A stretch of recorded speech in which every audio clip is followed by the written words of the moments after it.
যে ব্যক্তি pant shirt পরে তাদের ব্যাপারে উৎসাহিত করার তো কোনো সুযোগ নেই, কারণ আপনি মুসলমান, আপনার একটি ধর্মীয় পরিচয় আছে, ধর্মীয় পোশাক রয়েছে।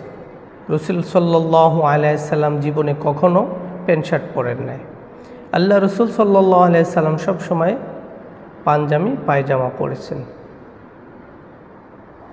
রসুল সাল্লাল্লাহু আলাইহি সাল্লামকে যদি অনুকরণ করতে হয় তাহলে অবশ্যই আমাদেরকে আল্লাহ রসুল যেভাবে চলেছেন, যেভাবে খেয়েছেন, যেভাবে পোশাক পরেছেন, যে ধরনের পোশাক পরেছেন সেই ধরনের পোশাক আমাদের পরতে হবে।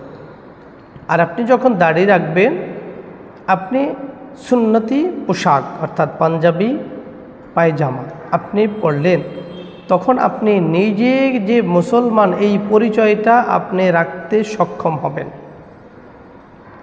আপনার ভিতর থেকে আপনার পরিচয়টা চলে আসবে যে আপনি একজন মুসলমান। আর যে ব্যক্তি মুসলমান সে কখনো অন্যায় করতে পারে না, অন্যায় প্রশ্রয় দিতে পারে না, অন্যায়ের কাছে যেতে পারে না। কারণ এই পাঞ্জাবি, টুপি, পায়জামা, দাড়ি এগুলো নিয়ে যেখানে সেখানে আপনি যেতে পারবেন না।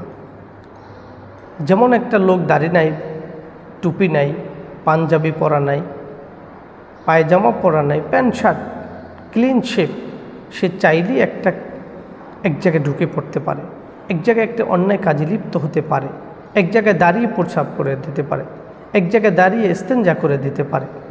কিন্তু আপনি যখন দাড়ি মুখে থাকবে, মাথায় টুপি থাকবে, গায়ে পাঞ্জাবি থাকবে, তখন আপনি চাইলেই রাস্তার পাশে দাঁড়িয়ে প্রস্রাব করতে পারবেন না, আপনি ইস্তেঞ্জা সারতে পারবেন না, আপনি চাইলেই যেখানে সেখানে আপনি ঢুকে যেতে পারবেন না। যে কোনো মানুষের সাথে আপনি যখন তখন উঠা বসা করতে পারবেন না, কারণ আপনার একটা পরিচয়, আপনি একজন মুসলমান, আপনার শরীরে ধর্মীয় পোশাক, আপনার চেহারার ভিতরে ধর্মীয় ছাপ রয়েছে। যাদের ধর্মীয় পোশাক রয়েছে, ধর্মীয় ছাপ রয়েছে চেহারার ভিতরে, তারা কখনো কোনোভাবেই একটা অন্যায় করতে পারে না। অন্যায় করতে গেলে তাদের চিন্তা ভাবনা করতে হয়, যে চিন্তা ভাবনা প্যান্ট শার্টের ভিতরে থাকে না। প্যান্ট শার্ট আমি নাজায়েজ বলছি না, সতর ঢাকলে সেটা যদি বিধর্মীদের সাথে সাদৃশ্য না হয় তাহলে কোনো সমস্যা নেই, আপনি পড়তে পারেন। তবে এই ব্যাপারে আপনাকে উৎসাহ করা যাবে না, উৎসাহ আমরা দিতে পারছি না, কারণ আমাদের ধর্মীয় একটি পরিচয় রয়েছে, ধর্মীয় একটি পোশাক রয়েছে। আর পোশাক এমন একটি আভিজাত্য যা মানুষকে সম্মানিত করে, যা মানুষকে উঁচু দিকে নিয়ে যেতে পারে।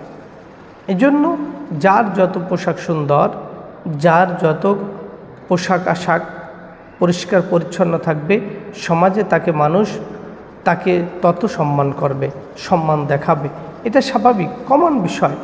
এজন্য আপনি চেষ্টা করে দেখুন বাস্তবতা এবং কথার সাথে কোনো মিল আছে কিনা। আশা করি মিল পাবেন। এজন্য আমাদের উচিত ধর্মীয় পোশাক ব্যবহার করা, ধর্মীয় রীতি অনুযায়ী চলা, রসুলকে অনুকরণ করা। আর যে ব্যক্তি আল্লাহ রসুলকে অনুকরণ করবে সে কখনো প্যান্ট শার্ট পরতে পারে না। কারণ আমি যাকে ভালোবাসি সে যা করে আমার তাই করতে মন চায়। সে যেভাবে পোশাক পরে আমি সেভাবে পোশাক পরি, যেভাবে চুলের কাটিং দেয় ঠিক সেভাবে চুলের কাটিং দিই। তাহলে আমি যদি রসুলকে অনুকরণ করি, ইসলামকে ফলো করি, তাহলে আমি মুখে দাঁড়িয়ে রাখব, আমার মাথায় টুপি থাকবে, আমার গায়ে পাঞ্জাবি থাকবে। আমি কখনো এই পোশাক আশাক পরে অন্যায়ের সাথে জড়িত হতে পারবো না, অন্যায় কাজের সাথে জড়াতে পারবো না। এই জন্য ধর্মীয় একটি পোশাকের আলাদা একটা জিনাত রয়েছে, সৌন্দর্য রয়েছে এবং আত্মমর্যাদা রয়েছে, যেগুলো পরার পরে আপনি চাইলেই একটা অন্যায় কাজ করতে পারবেন না। ওই পোশাকেই আপনাকে ফিরিয়ে রাখার উৎসাহী করবে। মূলত আল্লাহ তাআলাই আপনাকে হেফাজত করবেন, কিন্তু এই পোশাকের তাসিরের কারণে আপনাকে হেফাজত করবেন মহান আল্লাহ রাব্বুল আলামিন। এই জন্য আসুন আমরা ধর্মীয় অনুকরণ করে চলি, রসুলকে অনুকরণ করি, ধর্মীয় পোশাককে আমরা গুরুত্ব দেই। জাতিদের কোনো পোশাক আমরা গ্রহণ করব না, কোনো বিধর্মীদের পোশাককে আমরা অনুসরণ করব না। একদম পা থেকে মাথা পর্যন্ত প্রত্যেকটি সেক্টরে যদি আমরা এটাকে বর্জন করতে পারি তাহলে আমাদের সফলতা আসবে। অন্যথায় আমরা বিজাতিদের সাথে সারা জীবন আমরা ঋণী থেকে যাব। জন্য আসুন কখনো বিধর্মীদের পোশাক পরব না। আল্লাহ তাআলা আমাদের সে তৌফিক দান করুন।